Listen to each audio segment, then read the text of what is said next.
करते हैं। विश्व पर्यावरण दिवस पर प्रधानमंत्री नरेंद्र मोदी क्या कुछ कह रहे हैं, कार्यक्रम को संबोधित करते हैं। इस बार सरसों का अनुभव कैसा है?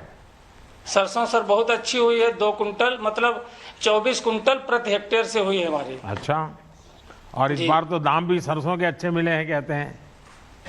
सरसों सर बहुत अच्छे दाम मिले हैं सर। अच्छा अरविंद जी, आप जिस मिल को गन्ना बेचते हैं जी, क्या उस मिल ने इथेनॉल प्लांट लगाया है? क्योंकि हम बराबर आग्रह कर रहे हैं कि गन्ना किसानों को सुरक्षित रखना है, तो सिर्फ चीनी बनाने से काम नहीं चलेगा, सिर्फ गुड़ बनाने से काम नहीं चलेगा, हमें कुछ और करना चाहिए। और इसलिए हम इथेनॉल पर जोर दे रहे हैं ताकि गन्ना किसान को कभी भी चिंता न रहे। वरना क्या होता है, चीनी ज़्यादा हो जाती है तो गन्ना किसान को तकलीफ हो जाती है क्योंकि मार्केट गिर जाता है। चीनी कम होता है क्योंकि गन्ना कम हुआ तो भी किसान को तकलीफ हो जाती है, और इसलिए हम इथेनॉल पे जोर दे रहे हैं। तो आपके यहाँ जो गन्ना जहाँ आप देते हैं वहाँ इथेनॉल का कुछ हो रहा है? क्योंकि आपके पीछे तो बढ़िया सारे चित्र दिख रहे हैं। जी जी, इथेनॉल प्लांट सर लगा है यहाँ हरियाणा चीनी मिल। तो इससे हमको लाभ सर ये मिला है, जो इथेनॉल जो बिकता है सरकार खरीद लेती है, उससे पेमेंट जल्दी होता है मिल वालों को, मिल वाले हमको पेमेंट कर देते हैं। उससे हमको बहुत लाभ है सर। हम अपना टाइम से जब पेमेंट मिल जाता है तो हर चीज टाइम से कर लेते हैं। और उससे ये पेट्रोल में मिला के जैसे डाला जाता है तो उससे पर्यावरण भी शुद्ध रहता है। अच्छा, जब पहले इथेनॉल का प्लांट नहीं था जी, और सिर्फ आप गन्ना ले जाते थे और वो जब चीनी बन करके बिकती थी पैसे देते थे, अब क्या बदलाव आया है? अब सर बदलाव यही है, जब पहले चीनी खाली बनती थी तो उसमें पेमेंट, चीनी बिकती थी ज्यादा बन जाती थी, वो डाउन रहती थी मतलब रेट, तो उससे पेमेंट हम लोगों का लेट होता था। अब जो है इथेनॉल जब से लग गया तब से सर पेमेंट हमारा टाइमली हो जाता है। किसान उसमें बहुत खुशहाल है सर। अच्छा अरविंद जी, आपको मालूम है, आप तो युवान है और खेती के काम में लगे हुए हैं, पढ़े लिखे भी हैं। इन दिनों पूरी दुनिया में जैविक खाद और ऑर्गेनिक फार्मिंग, ये केमिकल फर्टिलाइजर दवाइयां से मुक्त, उसका बड़ा जोर बढ़ रहा है। लोग उसी को खाना चाहते हैं। तो आप उस दिशा में कभी सोचे हैं? जी, हम खेती जैविक मतलब हम ये ऑर्गेनिक खेती करते हैं। जैसे ढैंचा मैंने बो देता है और ढैंचा बोने के बाद में कंपोस्ट खाद वही डालते हैं सर। रसायन बहुत कम प्रयोग करते हैं। यूरिया वगैरह उपयोग नहीं करते हैं? यूरिया सर छिड़काव करते हैं एनपीके का 2 बार, बहुत ज्यादा। हम यहाँ प्लांट में दे देते हैं, लीफ है वगैरह है, जो भी बाद में रहता है वो। अच्छा, वो गैस बनाने के लिए दे देते हैं? वो गैस बना ले और उनके जरिए हमको खाद मिलता है। खाद मिल जाता है आपको? तो अभी आपको ये केमिकल फर्टिलाइजर का कोई खर्चा नहीं होता है? नहीं सर, नहीं होता है। तो कितने किसान होंगे जो इसका फायदा उठा रहे हैं? अभी तो लोकल ज्यादा उठा रहे हैं। अच्छा, जो पीछे इतना बड़ा प्लांट मुझे दिख रहा है प्रजापति जी, ये जी सर, बनने के बाद आपके और इस इलाके के जीवन में क्या फर्क आया? अरे सर, बहुत ज्यादा फर्क आ गया है। पहले वो ढेर होता था कचरे का, वो बहुत कम हो गया है। हमारे वहां पे भी जो ढेर रखना पड़ता था, जैसे मैंने बनाना प्लांट किया है, बनाना काटने के बाद जो भी वेस्ट रहता था वो हम कहाँ डालें, वो भी कंफ्यूजन रहता था। इसके जरिए, ये प्लांट के जरिए हम सब कुछ यहाँ बेच देते हैं और ये बायोगैस निकाल के हमको खाद के रूप में वापस देते हैं सर जी।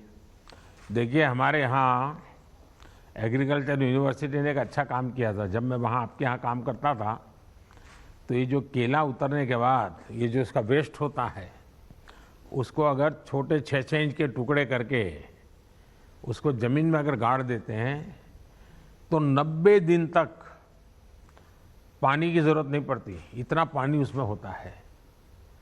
90 दिन तक पानी दूसरी फसल के लिए काम आ जाता है। वो ऐसे ही ज़मीन में वो 6-6 इंच का टुकड़ा करके गाड़ दिया, कभी प्रयोग करिए आप, बहुत फ़ायदा होता है।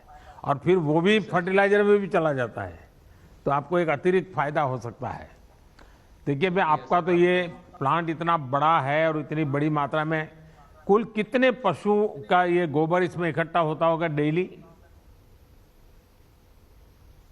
सर इसमें डेली हम 40 से 50 मेट्रिक टन गोबर डिस्पोज करते हैं। कितने गांवों से इकट्ठा करते हैं? करीबन 20 से 25 गांव के आसपास। 25 गांव से। और यहाँ कितने से पशु का नडियाद होता से लेके होगा? खंबा तक करीबन 1500-2000 पशु। 2000 पशु का गोबर वहां सफाई भी हो जाती है और आपके यहाँ आ जाता है। और आपका गैस कहाँ कहाँ बिकता है? सर अभी हमने सतत प्रोग्राम के अनुसार हमने अपना gas CGD pipeline city gas को डिस्ट्रीब्यूट कर दिया है। अच्छा, सिटी गैस में बिकता है आपका gas? Yes sir, yes sir. तो वो जो कमाई होती है वो आपकी कंपनी की होती है, उसमें भी किसानों को कुछ मिलता है? वो कमाई सर कंपनी की होती है। कंपनी की होती है। और लेकिन जो गोबर आता है उसके बदले में उतना फर्टिलाइजर आप दे देते हैं वापस? Yes sir. और इंडस्ट्रियल वेस्ट भी बहुत आता है सर। आजू बाजू की जो लोकल इंडस्ट्रीज है जैसे कि चिकोरी वेस्ट है, पोटैटो वेस्ट है, वो सब वेस्ट भी हम यहाँ पे डिस्पोज करते हैं। Total 240 metric ton per day हम यहाँ पे वेस्ट डिस्पोज करते हैं और उससे 7200 किलो गैस पर डे हम उत्पादन करते हैं। अच्छा। और 50 से 60 मैट्रिक टन जैविक खाद। चलिए, मुझे बहुत अच्छा लगा और अमित जी से भी बात करने का मौका मिल गया। और ये आप क्लीन एनर्जी का जो प्रति इतनी जागरूकता पैदा की है और बड़ा प्लांट कितना बड़ा फायदा करता है, आज जब देशवासी देखेंगे तो मुझे पक्का विश्वास है कि जरूर भविष्य में लोग इस प्रोजेक्ट को देखने के लिए आएंगे और सब लोग चाहेंगे कि भाई उनके इलाके में भी ऐसे प्रोजेक्ट बने। मेरी तरफ से आपको बहुत बहुत शुभकामनाएं हैं। बहुत बहुत धन्यवाद।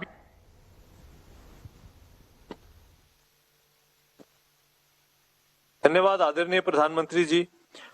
अब वह समय आ गया है जिसके लिए हम यहाँ एकत्रित हुए हैं।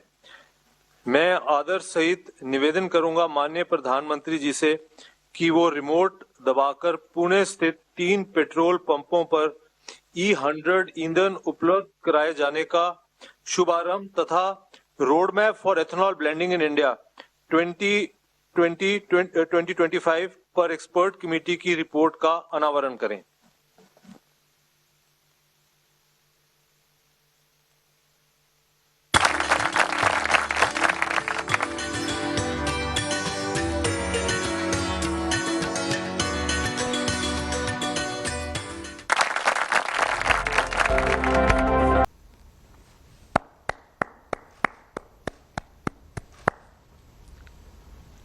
आदरणीय प्रधानमंत्री जी से निवेदन है कि वो अपने प्रेरक उद्बोधन से हमें अनुग्रहित करें। केंद्रीय मंत्रिमंडल में मेरे सहयोगी श्रीमान नितिन गडकरी जी, नरेंद्र सिंह तोमर जी, प्रकाश जावड़ेकर जी, पीयूष गोयल जी, धर्मेंद्र प्रधान जी, गुजरात के खेड़ा के सांसद देव सिंह जी चौहान जी, यूपी के हरदोई के सांसद भाई जयप्रकाश रावत जी, पुणे के मेयर मुरलीधर महौल जी, पिंपरी चिंचवड़ म्युनिसिपल कॉरपोरेशन की मेयर बहन उषा जी, इस कार्यक्रम में उपस्थित अन्य महानुभाव और मेरे प्यारे भाई और बहनों,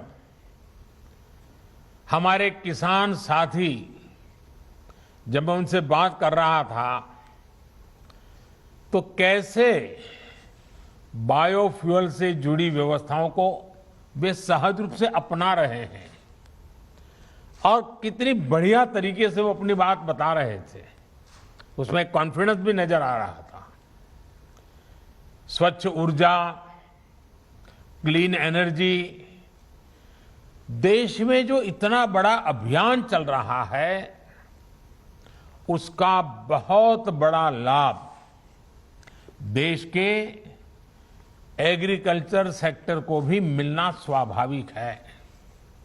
आज विश्व पर्यावरण दिवस के अवसर पर भारत ने एक और बड़ा कदम उठाया है। इथेनॉल सेक्टर के विकास के लिए एक विस्तृत रोड मैप आज अभी मुझे जारी करने का सौभाग्य मिला है। देश भर में इथेनॉल के उत्पादन और वितरण से जुड़ा महत्वाकांक्षी E100 पायलट प्रोजेक्ट भी पुणे में लॉन्च किया गया है। मैं पुणे वासियों को बधाई देता हूं, पुणे के मेयर को बधाई देता हूं। हम अपने तय लक्ष्यों को समय पर हासिल कर पाए, इसके लिए मैं बहुत बहुत शुभकामनाएं देता हूं। साथियों, अगर आप गौर करें तो आज से 7-8 साल पहले देश में इथेनॉल की चर्चा बहुत कम, रेयरली कभी होती थी। कोई उसका जिक्र ही नहीं करता था, और अगर जिक्र कर भी दिया तो जैसे एक रूटीन कोई बात होती है, ऐसे ही हो जाता था। लेकिन अब इथेनॉल 21वीं सदी के भारत की बड़ी प्राथमिकताओं से जुड़ गया है। इथेनॉल पर फोकस से पर्यावरण के साथ ही एक बेहतर प्रभाव किसानों के जीवन पर भी पड़ रहा है। आज हमने पेट्रोल में 20% इथेनॉल ब्लेंडिंग के लक्ष्य को 2025 तक पूरा करने का संकल्प किया है। पहले जब लक्ष्य सोचा था तो ये सोचा था कि ये 2030 तक हम करेंगे, लेकिन पिछले कुछ दिनों में जिस प्रकार से सफलताएं मिली हैं, जन सामान्य का सहयोग मिला है, लोगों में जागरूकता आई है और हर कोई इसके महत्व को समझने लगा है, और इसके कारण अब हमने 2030 में जो करना चाहते थे उसको 5 साल कम करके 2025 तक करने का निर्णय किया है। 5 साल एडवांस। साथियों, इतने बड़े फैसले का हौसला बीते 7 सालों में देश ने जो लक्ष्य प्राप्त किए हैं, देश ने जो प्रयास किए हैं और उसमें से जो सफलता मिली है, उसी के कारण ये आज निर्णय करने की हिम्मत आई है।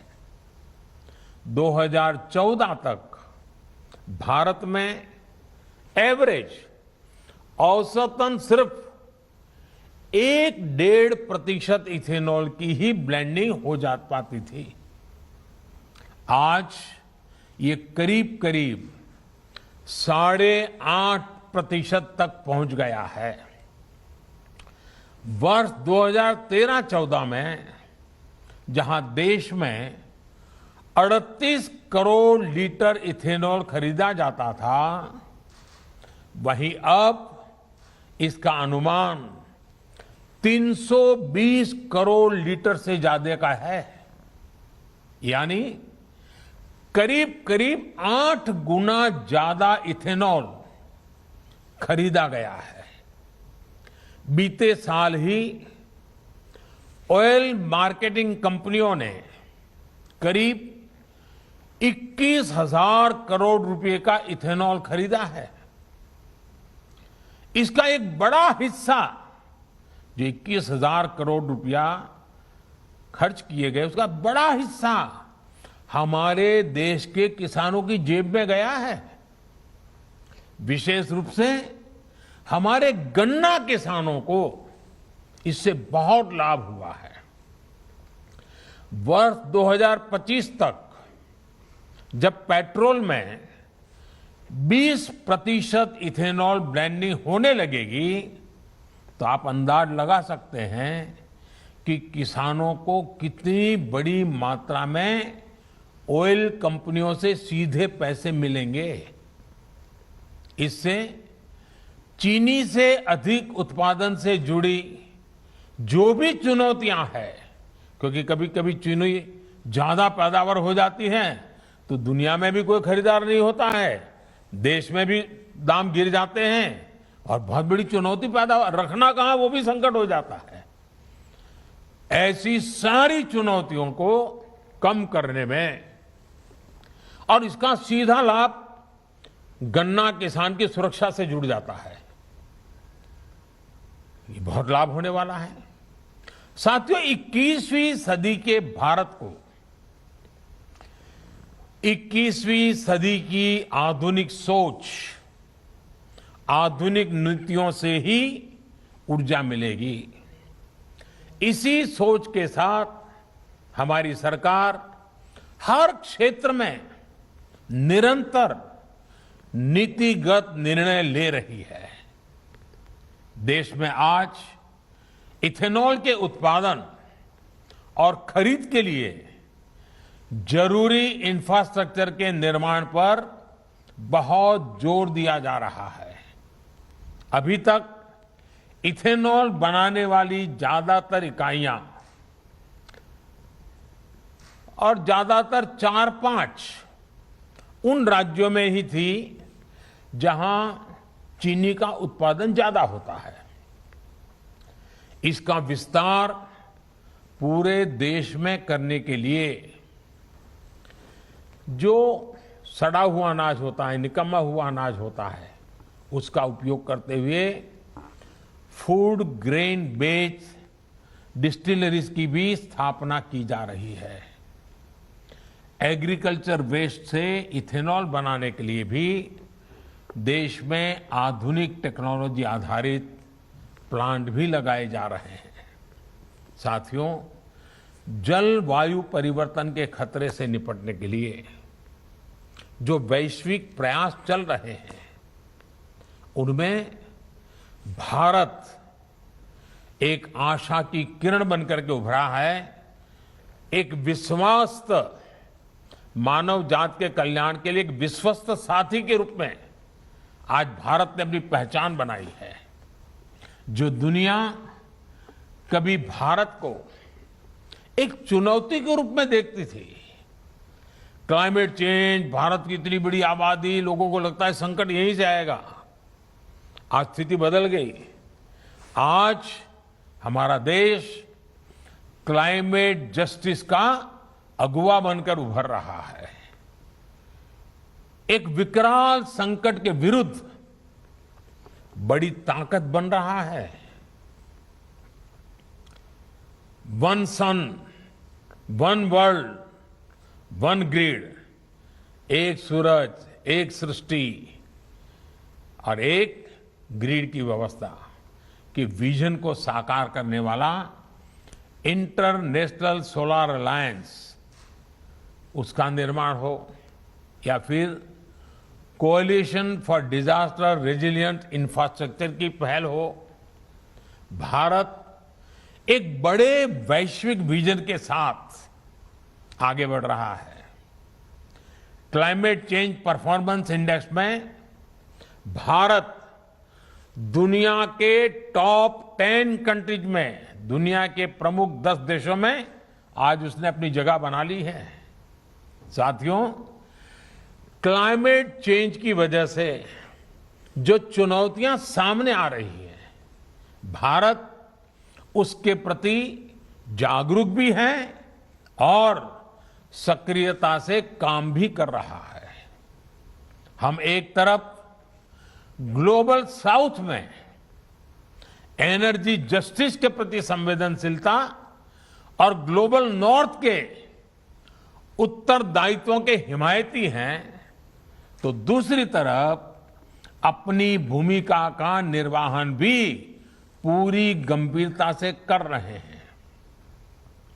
भारत ने एनर्जी ट्रांजिशन का एक ऐसा मार्ग चुना है जिसमें हमारी नीतियां और निर्णयों में हार्ड और सॉफ्ट कंपोनेंट्स को, दोनों को बराबर महत्व है।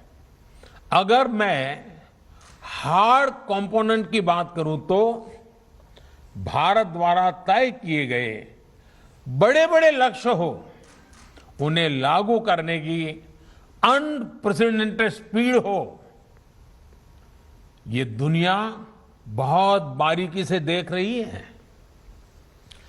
6-7 साल में रिन्यूएबल एनर्जी की हमारी कैपेसिटी में 250% से अधिक की बढ़ोतरी हुई है। इंस्टॉल रिन्यूएबल एनर्जी कैपेसिटी के मामले में भारत आज दुनिया के टॉप 5 देशों में है। इसमें भी सौर ऊर्जा की कैपेसिटी को बीते 6 साल में लगभग 15 गुना बढ़ाया है। आज भारत कच्छ में, गुजरात के कच्छ के रेगिस्तान में दुनिया का सबसे बड़ा सोलर और विंड का हाइब्रिड एनर्जी पार्क बना रहा है। तो भारत ने 14 गीगावाट के पुराने कोल प्लांट्स को भी बंद भी कर दिया है। देश ने सॉफ्ट अप्रोच के साथ भी ऐतिहासिक कदम उठाए हैं। आज देश का सामान्य मानवी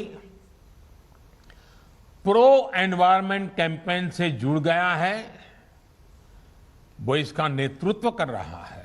दुनिया के सामने एक उदाहरण प्रस्तुत कर रहा है कि जब पर्यावरण की रक्षा की बात हो तो जरूरी नहीं है कि ऐसा करते हुए विकास के कार्यों को भी अवरुद्ध किया जाए। इकोनॉमी और इकोलॉजी, इकोनॉमी और इकोलॉजी दोनों एक साथ चल सकती हैं, आगे बढ़ सकती हैं, और भारत ने यही रास्ता चुना है। इकोनॉमी को मजबूती देने के साथ ही पिछले कुछ सालों में हमारे जंगल भी, हमारे फॉरेस्ट कवर 15,000 स्क्वायर किलोमीटर बढ़े हैं।